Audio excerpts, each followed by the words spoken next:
거대한 사각의 정원은 실로 아름다웠다. 계단식으로 지어진 각각의 층에는 큼지막한 나무들이 자라났고 정원의 상부에는 5만 가지 색을 지닌 아름다운 꽃이 피었다. 정원에 필요한 막대한 물은 유프라테스 강으로부터 끌어왔다. 고대 7대 불가사의 중 하나인 바빌론의 공중정원. 이것은 지금으로부터 2600여 년 전에 존재했다고 전해지는 웅장한 규모의 고대 건축물입니다. 매 층의 발코니마다 호화롭고 아름다운 정원을 지어 멀리서 보면 초록의 삼림으로 뒤덮인 작은 산처럼 보일 정도였다고 하죠. 사막 한가운데에 지어졌으며 층층이 향기로운 꽃이 피고 과실이 주렁주렁 열렸다는 상상 속에나 등장할 것만 같은 환상적인 건축물. 바빌론의 공중정원은 아직까지 그 위치조차 정확히 밝혀지지 않았습니다. 이로 인해 풀리지 않은 수많은 미스터리와 의문들을 가지고 있기도 하죠. 정원은 바빌로니아의 왕이었던 네부카드네자르 2세가 그의 왕비인 아미티스를 위해 지었다고 알려져 있습니다.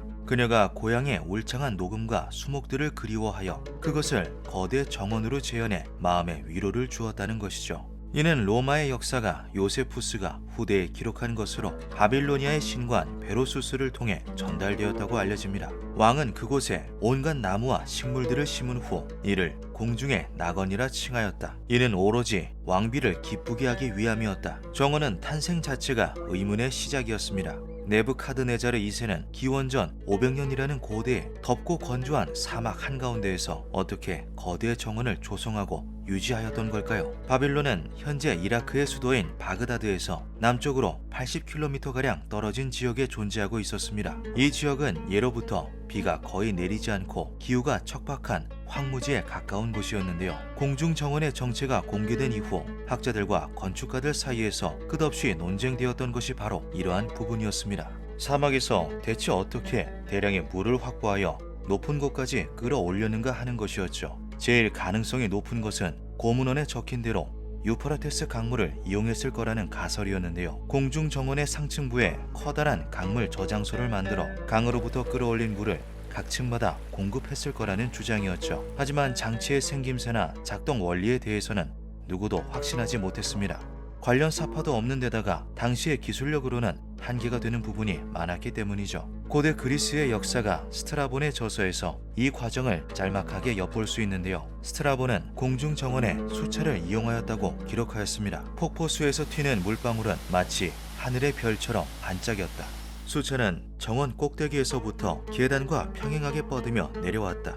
수도였을 것으로 추정되나 아무도 그 내부를 보지 못했다. 현대의 학자들은 스트라본이 말한 수차가 아르키메데스가 고안했던 나선형 펌프 같은 형태였을 것이라 추측하였습니다.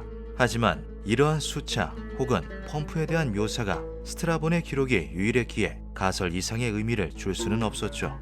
바빌론의 공중정원에 대한 가장 큰 미스터리는 앞서 말한 위치입니다. 현재까지도 특정되지 않는 위치로 인해 일각에서는 공중정원의 실존에 대한 의심을 하기도 했는데요. 정원에 대한 기록은 실제로 굉장히 적게 남아 있습니다. 더 이상한 것은 당대 바빌론인들의 기록에서 공중정원에 대한 묘사나 찬가를 찾아볼 수 없다는 것입니다. 기록들은 대부분 타 국가의 역사가나 탐험가에 의해 기록되고 전승되었죠. 이에 몇몇 학자들은 바빌론의 공중정원은 실제하지 않았으며 당대 철학자나 문학가의 상상에서 비롯된 것이라는 주장을 하기도 했습니다. 동양의 신화에서 영감을 얻어 가상으로 창조한 공간이 마치 실제로 존재하였던 것처럼 묘사되어 전해졌다는 것이죠. 하지만 이것을 마냥 전설로 치부하기는 어려웠는데요. 공중정원으로 의심되는 유적이 실제로 발견된 이력이 있기 때문입니다. 1899년 독일의 고고학자인 로버트 콜데바이는 바빌론 왕궁 유적을 찾아내며 역사의 획을 긋는 놀라운 발굴을 해냅니다. 그리고 바빌론 왕궁과 함께 의미심장한 유적터 하나가 발견되는데요. 왕궁 남쪽의 지하에서 14개의 아치방을 찾아냈다. 이 방의 외벽에 역청이 발려있는 것으로 보아 물을 보관하거나 조달하는 목적의 지하 시설로 추정된다.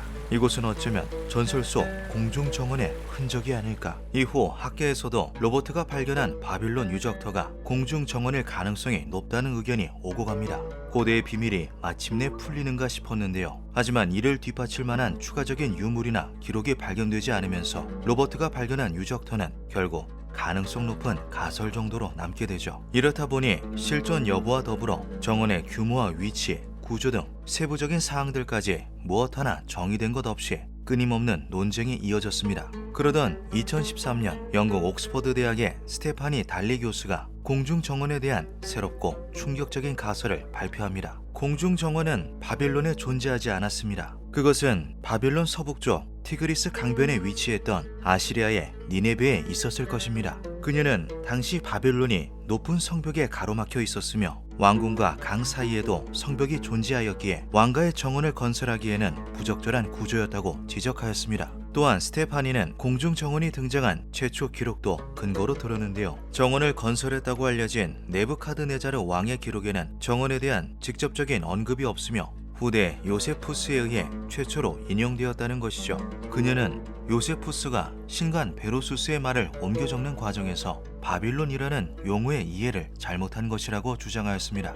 바빌론이라는 명칭은 국가의 명칭으로만 쓰인 것이 아닙니다. 바빌론은 고대 언어로 신들의 문이라는 뜻도 가지고 있습니다. 이것은 메소포타미아 지역의 도시에서 자주 쓰이고는 했던 용어이죠. 그녀는 당대 아시리아의 왕이었던 센나케리부가 수도였던 니네베의 성문에 신들의 이름을 붙였으며 그로 인해 신들의 문이라는 뜻의 바빌론이라 불리게 된 것이라 추측하였습니다.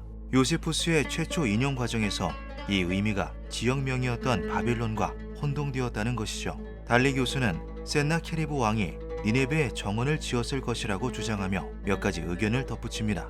니네베의 전성기로 알려진 기원전 700년경 센나케리부가 왕위에 있을 때 제작된 점토판에 정원의 건설 과정이 상세히 기록되어 있다는 것인데요. 점토판에는 층으로 구분된 건물에 자라나 있는 나무들과 꽃이 표현되어 있었으며 특히 수도교가 정원을 향해 뻗어 있는 것이 명확하게 묘사되어 있었습니다.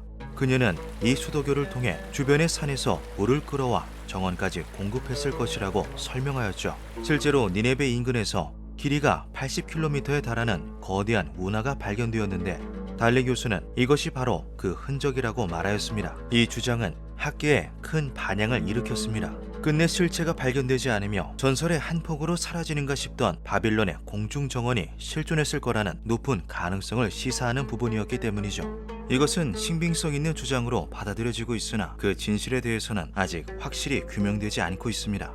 과연 바빌론의 공중정원은 어디에 어떤 모습으로 남아있었을까요? 마치 천국 같았다. 과실과 꽃의 향기로움에 물 대신 꿀이 흐르는 듯 느껴졌다. 사막 한가운데에 피어난 오아시스. 인간의 말로는 다할 수 없는 아름다운 곳, 공중의 낙원이었다. 기묘한 밤이었습니다.